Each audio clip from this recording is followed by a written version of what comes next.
안녕하세요, 청취자 여러분. 오늘은 좀 특별한 자료를 가지고 와봤습니다. 그동안 우리가 어렴풋이 뭔가 있겠거니 했던 한국 사회의 한 부분을 아주 구체적인 숫자로 보여주는 자료인데요. 바로 엔자임 헬스 인사이트 센터에서 나온 대한민국 환자단체 현황조사 보고서입니다. 이걸 보면서 한국의 환자단체들이 지금 어떤 모습일까, 규모는 어떻고 또 어떤 의미가 있을까 좀 깊이 파헤쳐 보려고 합니다. 네, 반갑습니다. 저희가 오늘 이걸 분석하면서요, 단순히 그냥 정보만 드리는 게 아니라 이게 여러분 삶이나 우리 사회 전체하고 어떻게 연결되는지 그 맥락을 좀 짚어보는 게 목표예요. 근데 시작부터 숫자가 어마어마합니다. 이 환자단체 참여 추산 인원이 무려 734만 명, 네, 734만. 대한민국 인구의 14%가 넘는 거죠. 와, 이거 정말 상상 이상인데요. 그렇죠. 자, 이 놀라운 이야기가 어디로 갈지 한번 같이 따라가 보시죠. 그럼 바로 본론으로 들어가 볼까요? 734만 명. 이 숫자 진짜 압도적인데요. 보고서를 보니까 국내 활동 중인 환자단체만 해도 902개래요. 902개요? 네. 그리고 다루는 질환 종류도 575개나 된다고 하고요. 저는 이 숫자 보고 솔직히 좀 놀랐어요. 그렇죠. 저도 처음 봤을 때 좀 놀랐습니다. 우리가 그냥 평소에 느끼는 것보다 훨씬 더 큰 네트워크가 움직이고 있다는 거잖아요. 이게 그냥 많다 이 수준이 아닌 것 같은데요. 정확합니다. 이 734만이라는 숫자가요, 그냥 통계가 아니에요. 이게 뭐랄까, 사회 구성원 한 7명 중 1명은 잠재적으로든 아니면 실제로든 이 환자단체와 연결될 수 있다. 이런 의미거든요. 와, 7명 중 1명? 네, 그러니까 이 단체들이 더 이상 소수의 모임이 아니라 우리 사회 시스템의 아주 중요한 일부다. 이걸 보여주는 강력한 증거인 거죠.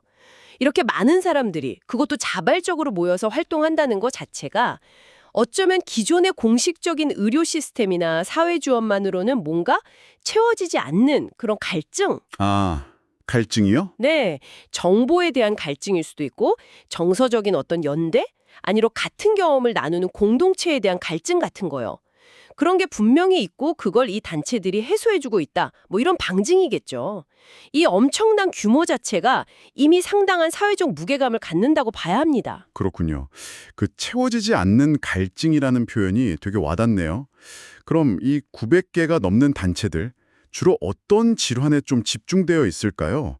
우리가 흔히 생각하는 그런 중증 질환 위주일까요? 아니면 좀 다른가요? 흥미로운 질문인데요. 질환군별로 이렇게 보면요. 예상하고 크게 다르진 않아요. 암, 그러니까 신생물 관련 단체가 165개로 가장 많고요. 역시 암이 많군요. 네, 아무래도 발병률도 높고 사회적 관심도 크니까요. 그 다음이 이제 신경계 질환, 예를 들면 파킨슨병이나 치매 같은 거요. 거기가 123개, 그리고 당뇨병이나 갑상선 질환 같은 내분비 영양 대사 질환 관련 단체가 112개, 이 정도 순서입니다. 여기까지는 어느 정도 예측 가능하죠. 네, 그렇죠. 그런데 단일 질환으로 들어가면 또 얘기가 좀 달라진다면서요? 맞습니다. 여기서 좀 의외의 결과가 나와요.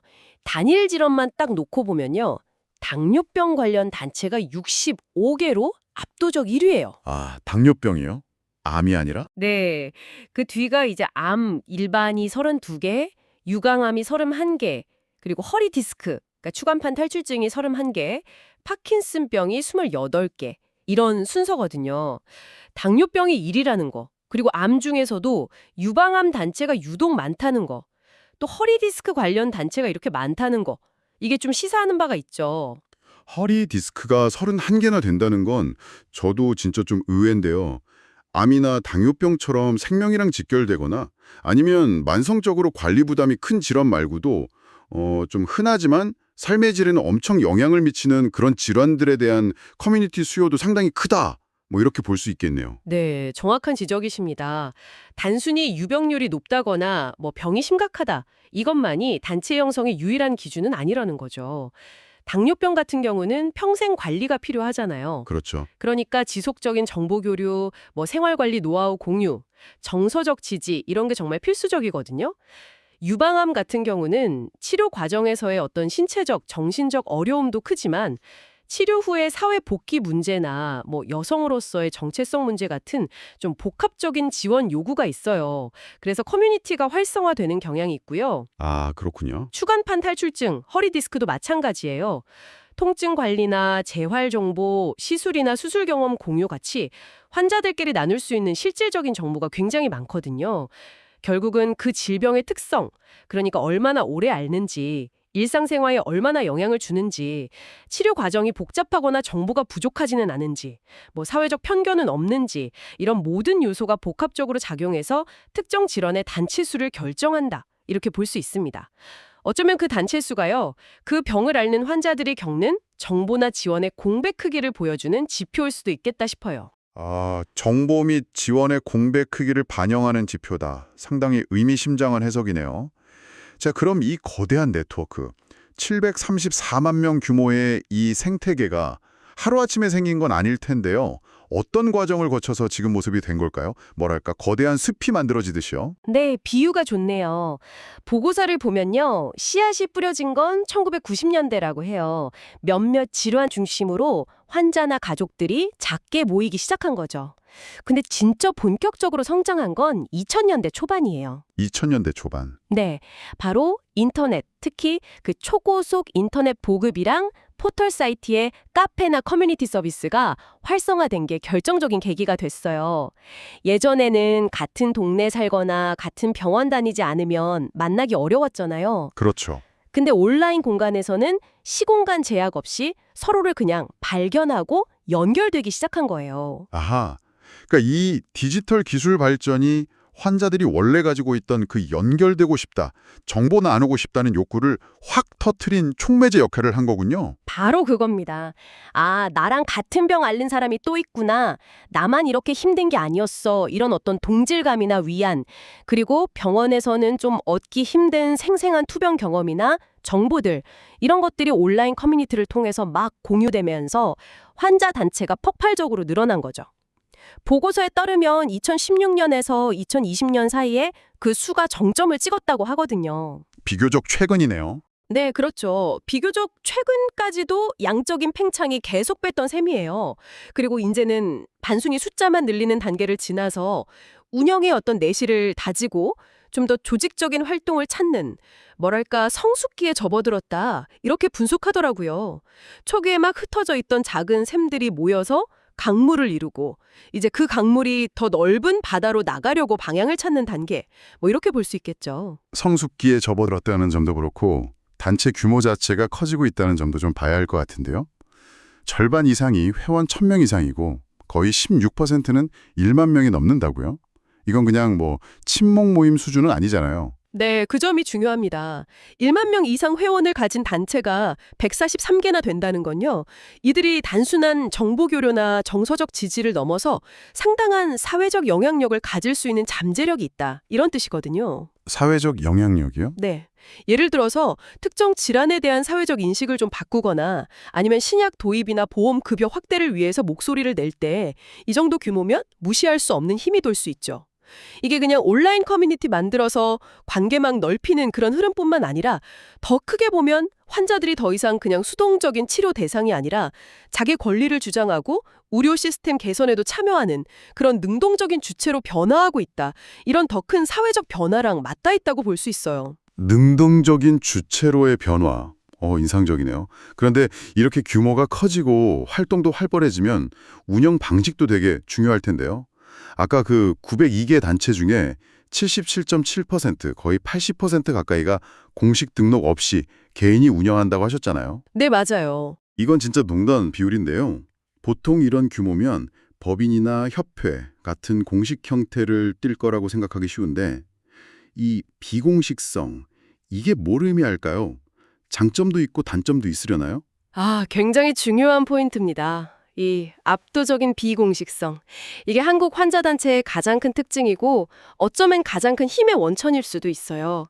장점부터 보면 개인이 자발적으로 운영하니까 관료적인 절차나 형식에 얽매이지 않고 훨씬 빠르고 유연하게 환자들의 실제 필요에 딱딱 반응할 수 있겠죠. 신속하게요? 네. 커뮤니티 만들거나 운영하는 것도 상대적으로 쉽고 당사자들끼리 진솔한 소통이 가능하다는 강점도 있고요. 하지만 단점도 분명히 있어요. 운영이 계속될 수 있을까 하는 지속 가능성이나 안정성은 좀 떨어질 수 있고요. 체계적으로 정보를 관리하거나 재정 투명성을 확보하는 데도 어려움이 있을 수 있죠. 또 법적인 지위가 없으니까 정부나 관련 기관이랑 공식적으로 소통하거나 정책 결정 과정에 참여하는 데는 좀 한계가 있을 수 있고요. 그렇다면 이 77.7%의 개인 운영 단체들이랑 나머지 한 22% 정도 되는 등록 법인 또는 병원이나 의료진이 운영하는 단체들, 얘네들은 역할 분담 같은 게 좀 이루어지고 있는 걸까요? 아니면 뭐 서로 경쟁하거나 좀 단절된 상태일까요? 보고서에서는 흥미롭게도 이원화된 역할 구조가 나타난다. 이렇게 분석해요. 이원화된 역할 구조요? 네. 그러니까 서로 다른 역할을 하면서 공존하고 있다는 거죠. 말씀하신 대로 미등록 개인이 운영하는 대다수 단체들, 주로 온라인 카페나 밴드 같은 곳은요, 미시적 차원에 집중해요. 같은 병 앓는 환자들끼리 뭐 최신 치료법, 병원 정보, 부작용 관리 노하우 같은 거 공유하고, 투병하면서 힘든 거 나누고 서로 위로하고 격려하는 거. 정서적 지지랑 정보 교류, 이게 핵심 기능인 거죠. 아, 당장 오늘 하루 버틸 힘을 얻는 곳. 그렇죠. 그런 곳이죠. 반면에 사단법인이나 재단법인 형태로 정식 등록된 단체나 여러 단체들이 연합한 조직들은 거시적 차원의 활동에 좀 더 주력하는 경향이 있어요. 특정 질환의 건강보험 보장성을 강화해달라거나 신약을 빨리 도입해달라거나 환자 권익 보호를 위한 법이나 제도 개선을 요구하는 이런 정책 개선과 권익옹호 활동이 중심인 거죠. 아, 그러니까 하나는 현장에서 뛰고 하나는 시스템을 바꾸는 역할. 네, 비슷합니다. 이 두 가지 기능은 환자들한테 다 필수적이거든요. 어느 한쪽만으로는 채워질 수 없는 다른 차원의 필요를 채워주니까 상호 보완적인 관계라고 볼 수 있어요. 뭐랄까, 현장에서 직접 뛰는 구급대원이랑 응급 시스템 전체를 설계하고 개선하는 정책 전문가 역할이 다른 것처럼요. 아, 이원화된 역할 구조 그리고 상호 보완 관계. 설명이 딱 이해가 되네요.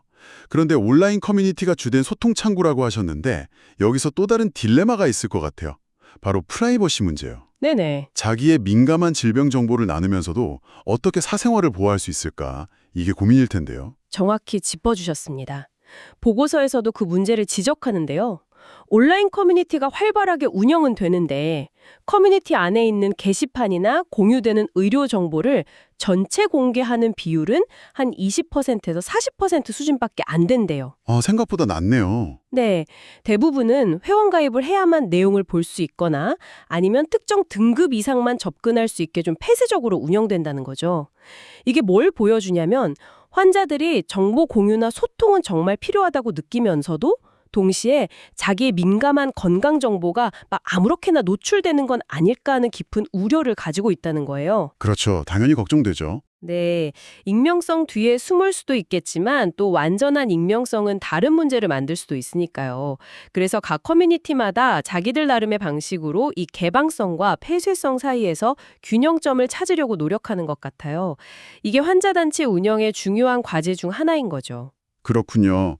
활발한 소통이랑 프라이버시 보호, 이 두 마리 토끼를 다 잡으려는 고민이 보이네요. 자, 지금까지 규모, 성장 과정, 운영 방식 같은 현황을 좀 자세히 살펴봤는데요. 이제 이 모든 걸 종합해서 이 현상이 우리 사회나 보건의료 시스템에 던지는 더 큰 의미가 뭘까? 이걸 좀 얘기해봐야 할 것 같습니다.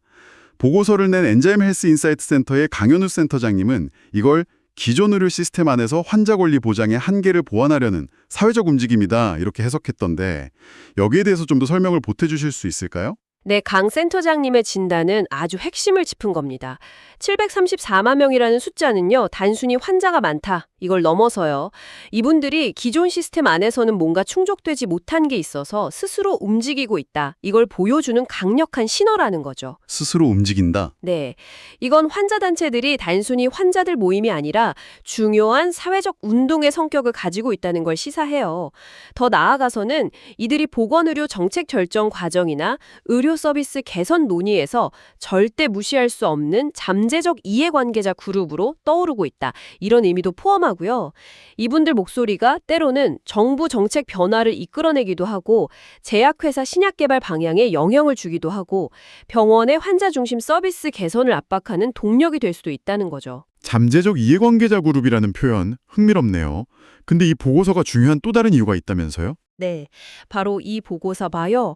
국내 환자단체 현황을 이렇게 포괄적인 데이터를 기반으로 분석한 최초의 시도라는 점이에요. 아, 최초요? 네.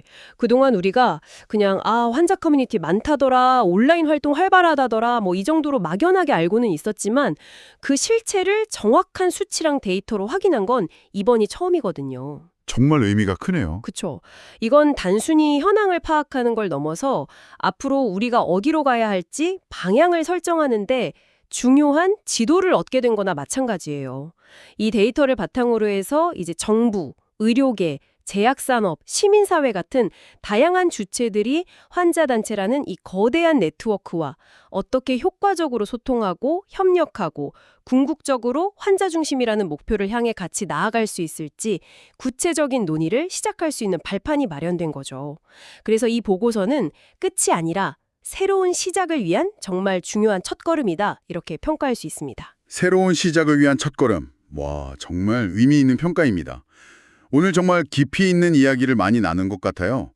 마지막으로 핵심 내용 한 번만 다시 짚어볼까요? 첫째, 대한민국 환자단체는 902개, 참여 추산 인원 734만 명이라는 정말 상상 이상의 규모를 가지고 있다. 네, 어마어마하죠.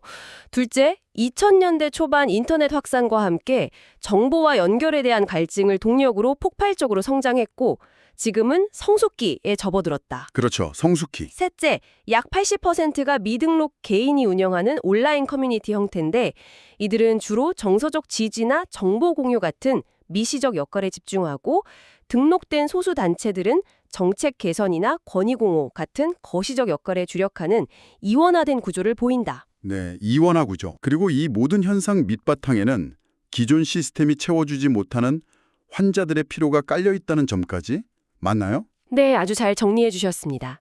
그럼 이제 청취자 여러분께 마지막으로 질문 하나를 던지면서 마무리해볼까 하는데요. 오늘 우리는 734만 명이라는 엄청난 숫자, 그 안에 담긴 수많은 환자들의 목소리, 그리고 이들을 연결하는 900개가 넘는 대부분 비공식적인 네트워크의 존재를 확인했습니다. 이 네트워크는 어쩌면 환자의 실제 경험과 그 절실한 필요에 가장 맞닿아 있는 곳일지도 몰라요. 그렇다면 이제 우리는 뭘 해야 할까요? 의료 서비스를 제공하는 의사, 간호사, 병원 관계자분들, 또 보건 정책을 만들고 집행하는 정부 부처나 공공기관들, 그리고 새로운 치료법을 연구하는 연구자들은 어떻게 이 생생한 현장의 목소리를 그냥 흘려듣지 않고 이분들과 실질적으로 협력할 수 있을까요? 협력. 네, 단순히 의견 듣는 걸 넘어서 이분들의 경험과 지혜를 활용해서 환자의 치료 결과를 더 좋게 만들고 고통을 줄이고 궁극적으로 더 인간적이고 환자 중심적인 보건의료 시스템을 함께 만들어갈 방법은 뭘까요? 이 734만 명의 네트워크 안에 숨겨진 아직 발현되지 않은 그런 집단적인 지혜와 변화의 잠재력은 과연 어느 정도일까요? 깊은 성찰을 하게 만드는 질문이네요. 어쩌면 그 답을 찾아가는 과정 자체가 우리 사회를 더 건강하게 만드는 길이 아닐까 싶습니다. 오늘 대한민국 환자단체의 현주소를 입체적으로 조명해본 이 흥미로운 여정에 함께해 주신 청취자 여러분, 정말 감사합니다.